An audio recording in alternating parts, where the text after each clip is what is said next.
Believe in Him, by Neville Goddard. When asked, "What must we do to be doing the work of God?" he answered, "Believe in Him whom He has sent. That's all you have to do.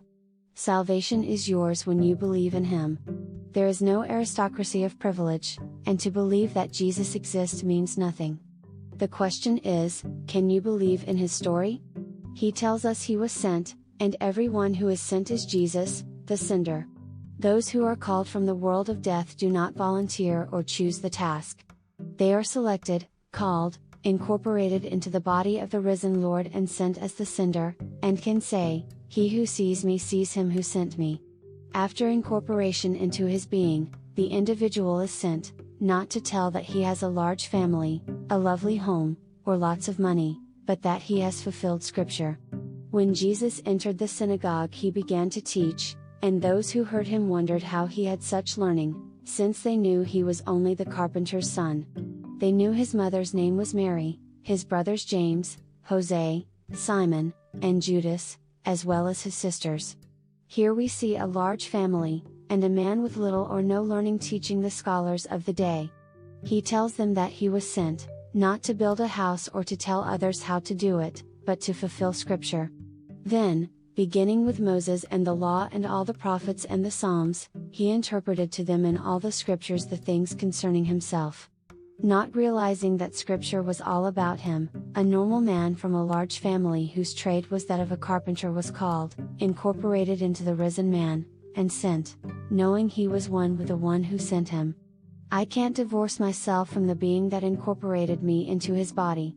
He sent me to tell you that if you believe my experiences, you will also do the works that I do. If not, you will not do them, for there is no other way to salvation. Unless these mystical experiences unfold in you, you will never leave this world of death to live in the world of life. In Adam all die. In Jesus all are made alive. He made me alive, in Him, and sent me to tell you of my experiences, for the need was great, and to say that if you believe me, you will experience them and be saved, as they are your departure from this world of death and your entrance into the world of life. I tell you, in spite of the fact that I have an earthly father and mother, brothers, and a sister, I am no longer of this world. I am from above and you are from below. If you will believe me, you, too, will be born from above. Then you will no longer be from below, but will be an entirely different being, living in an entirely different world. Now, in the 16th chapter of Acts, we read the story of a slave girl who possessed the spirit of divination and was making a lot of money for her owners as a soothsayer. And when Paul came by with his associates, she said, "These men are proclaiming the way of salvation," and she followed them for many days. This story is followed by the imprisonment of Paul and a mighty earthquake, which awakened the jailer, who, trembling with fear, said, "What must I do to be saved?" And he was told to believe in the Lord Jesus. To believe in a man? No. The Lord Jesus is only a pattern of salvation which is now encrusted with barnacles. I was called, incorporated into the body of love, and sent into the world to scrape off the barnacles by telling the path of salvation I have experienced. You may think that the few hundred or thousand people I have told would mean nothing against 3 billion people in the world, but I know a remnant has been prepared, and they believe. That is all that is needed. Having heard, their belief causes it to happen in them, and salvation's story spreads once more, until those without vision organize and make a business out of it. Then it will once more grow barnacles and become a tradition, minus the spirit. In 1929 I did not volunteer, but was called. I stood in the presence of infinite love, who incorporated me into His body. I was sent as love, the body of the risen Lord, back to a physical garment which is fragile, to tell those who are equally fragile that God is their own wonderful human imagination. Many, knowing my biological background, my large family with its limitations, reject my words. A few, however, have accepted them, and to that remnant it will happen.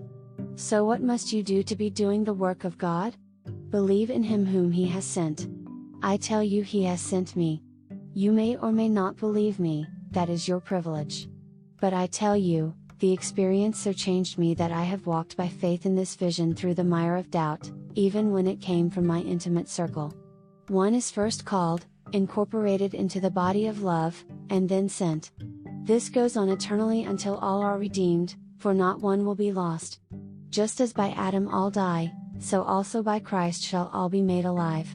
This Christ is a pattern of the eternal purpose of God, for there is only one way to escape this world.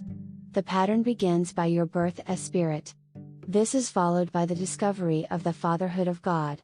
Your spiritual body will be torn from top to bottom as you ascend into heaven. And the symbol of the Holy Spirit will descend upon you to smother you with love, completing the pattern. Jesus Christ is not a man, but a pattern, which I have come to renew. To believe that Jesus Christ existed is not a belief in him, for he is the way to salvation.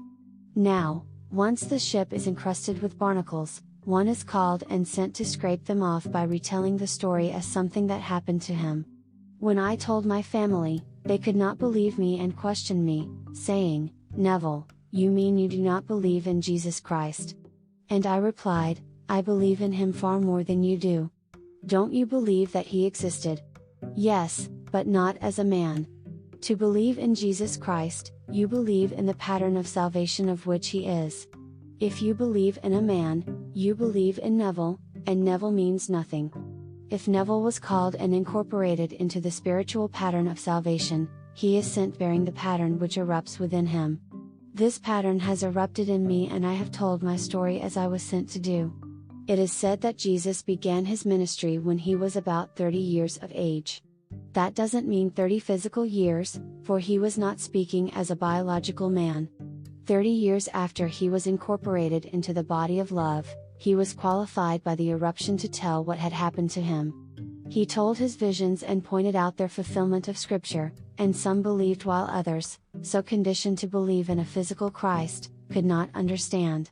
The splitting of God's temple is told in its symbolic manner in the 14th chapter of Zechariah, as, "The Mount of Olives shall be split in two from east to west as one half moves north and the other half moves south, leaving a very wide valley." It is told as a metaphor, but you are its reality. Scripture is all about you, and that splitting is yourself. Taken in a secular manner, David lived unnumbered years ago, but in the spirit, he will call you Father. When I share my visions and their scriptural confirmation, some believe me, but the majority think I am sharing a fantasy, yet I still walk with faith through the mire of doubt as I tell my story. My background is known. I have no education, no wealth or social position, yet I do know that I was chosen to be called and incorporated into the body of love and sent. Love could have called a financial or intellectual giant, or someone handsome and wonderful, judged by human standards, yet he called me in the spirit. I was not initiated in the flesh, but was taken in spirit, for God is spirit, and those who worship him do so in spirit and in truth. It was a spiritual incorporation into the body of love, yet it seemed to be solidly real. As spirit, I returned to the garment I had left on the bed. It was that spiritual body which unfolded his plan of salvation. Now I know that this is the only way man can depart this world of death, and his departure begins by simply believing the story. Don't believe in Neville as a man, for he is frail and subject to all of the weaknesses of the flesh. Rather, believe in what I have experienced. I have unfolded Scripture for you and shown you where my experiences were foretold. I have repeated this over and over in the hope that those who hear my words will believe them, for I have tied the gospel to its reality. The book of Acts, once part of the book of Luke, was detached for a purpose. The story of Jesus, the pattern man, is not found in the book of Acts. Rather, the story of the apostles is recorded there, for the apostles are sent to tell exactly how it happened in them. I do not know, however, of any part of Scripture where the story is told as graphically as I have told it to you. In the Old Testament, the question is asked, can a man bear a child? Why then do I see every man with his hands pulling himself out of himself just like a woman in labor? Why does every face turn pale? To us a child is born, to us a son is given. When a woman forms a child within herself, is that child not part of her body? And when she is in labor, does she not pull a part of her body out of herself? Primitive women did not go to a hospital. While working in the field, These women would stop for a moment and pull that which they had formed within themselves, out of themselves. This is exactly what I did. I pulled myself right out of myself. 5 months later I fulfilled the 89th Psalm.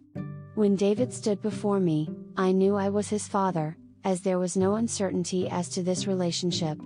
I am telling you what I have experienced. Scripture foretold these visions, which must take place before you can depart this world. What must you do to bring them about? Believe in the story I have been sent to tell, for if you do, and set your hope fully upon having these experiences, your salvation is assured. Eventually everyone will believe. Rejection delays the birth, however, for it comes only after acceptance of the story told by the one who was sent. I did not choose to be sent.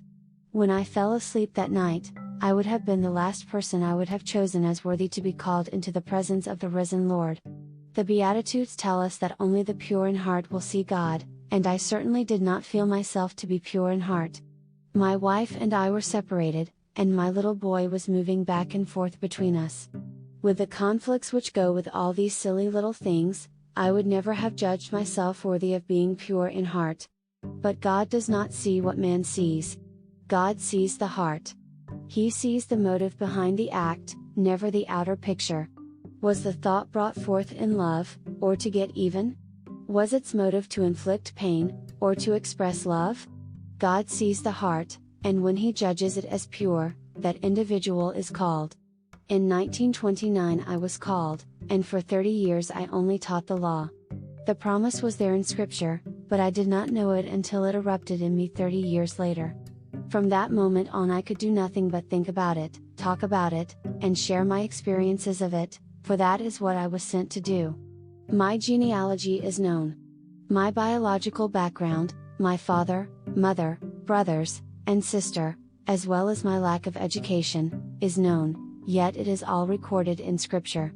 When I shared my experiences with my family, they rejected them 100%. My earthly father came the closest to understanding. One day a minister was at the house, and when he could not answer my questions, or throw any light upon my visions, my father said, "Son, you must be an apostle."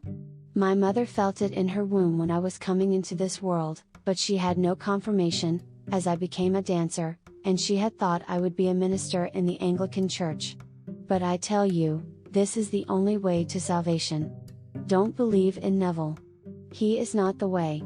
I could go out with you every night and thoroughly enjoy matching you drink for drink. No food is distasteful to me, as I enjoy it all. I am told I am not discriminating enough, for I can find nothing to condemn. I do, however, admit to all of my weaknesses of the human flesh, yet in spite of that I was called and sent. At the time I did not know God's purpose, but after His message erupted within me, I knew I was sent to refresh the atmosphere, and clean it up after centuries of misunderstanding of the Christian mystery. Christianity fulfills the promise of Judaism. Fulfilling the pattern called Jesus, we are gathered one by one into that one resurrected man, to be that one being in Christ.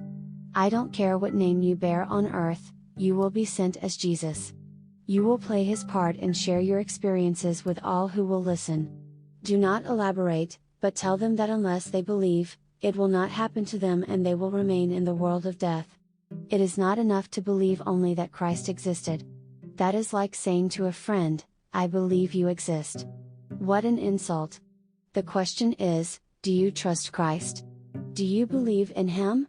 Now I, a man, tell you the story of salvation as I have experienced it. Do you believe in my story? If you do, you believe in me, then forget all you hear about me as a man. A friend recently told an acquaintance the story of my experiences, then later mentioned that I had been divorced and had remarried. The moment the lady heard I was divorced, she closed her mind and could not accept the story that I was called, incorporated into the body of God, and sent to tell. She judged the outer man and could not believe in Him whom God has sent. She could go across the street, however, and believe that if she only ate corn she would be saved, because the person who told her so wasn't divorced. I tell you, you can eat corn from now on, but you will still remain in this world of death until you believe salvation's story as I have experienced it.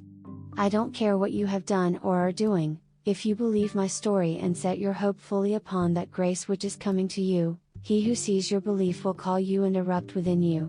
God sees your heart. He sees that you are capable of believing the incredible story of Christ and fulfills it.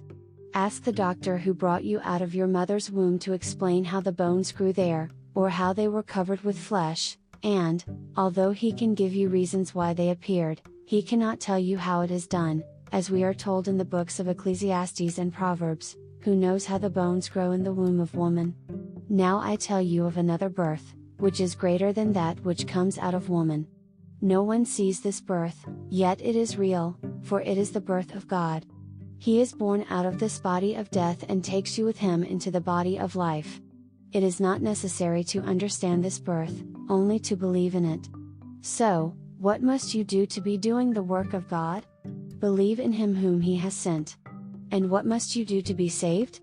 Believe in the Lord Jesus, who is the pattern you have heard about from me. Then go about your business and live fully, enjoy life and all that it has to offer. A lady recently called, who had heard me many years ago in Detroit and Minneapolis. Although she and her husband had nothing, she believed what I said and imagined having lots of money. Her husband spent many years in different mental hospitals, depleting the little money they had, and then one day he took his own life. Her only brother was a very thrifty businessman, who lived frugally. He died, and 3 weeks later his wife died, leaving everything to this lady. Now she has the money to live in luxury, just as she had imagined. This lady assumed wealth without knowing where it would come from, and now she has it. The law will not fail you here or in the world of God, for you must believe both stories. I tell you, an assumption, though false, if persisted in will prove itself in the world of Caesar, as it did in her case. I also tell you an incredible story, that you will awaken in your skull and experience a spiritual birth as described in Scripture, for you are the one spoken of there. Can you believe both stories? If you believe one enough to test it, and it proves itself in performance, try to believe the other, for unless you believe both, you cannot prove them. If you believe the one in the world of Caesar, you can have money as this lady has. But you must believe the other in order to live where you do not need money, for there you know that the earth is yours and all within it. When you are incorporated into the body of God, you know you are God and everything is yours. Then you will tell your story, depart this world, and return to the Father, who is yourself. But while you are here, where you do not know the world is all yours, apply the law of assumption. Assume the feeling of the wish fulfilled and let God's law work for you. Learn to believe the story on this level through application, and one day you will believe the incredible story on the higher level. What must we do to be doing the work of God? Believe in him whom he has sent. Though born of flesh and blood, with 4 brothers and sisters, and a carpenter by trade, after the second birth he was no longer the man one knew, but an entirely different being. After telling you what happened in him, he asks you to believe it. If you do, you believe in the way you are saved. If you do not, you believe in and will remain in the world of death with its many blows. Hundreds of millions of people call themselves Christians and believe in the existence of Jesus, but they do not believe in him, for if they did they would believe his story. I have told it in my book, Resurrection. The story is true. I have come to bear witness to it. God incorporated me into his body and sent himself with me, so whoever sees me, sees him who sent me. You will never see the one who sent me by looking at the outer man. It is only the inner man who bears God's likeness, for that is who I am. Now let us go into the silence.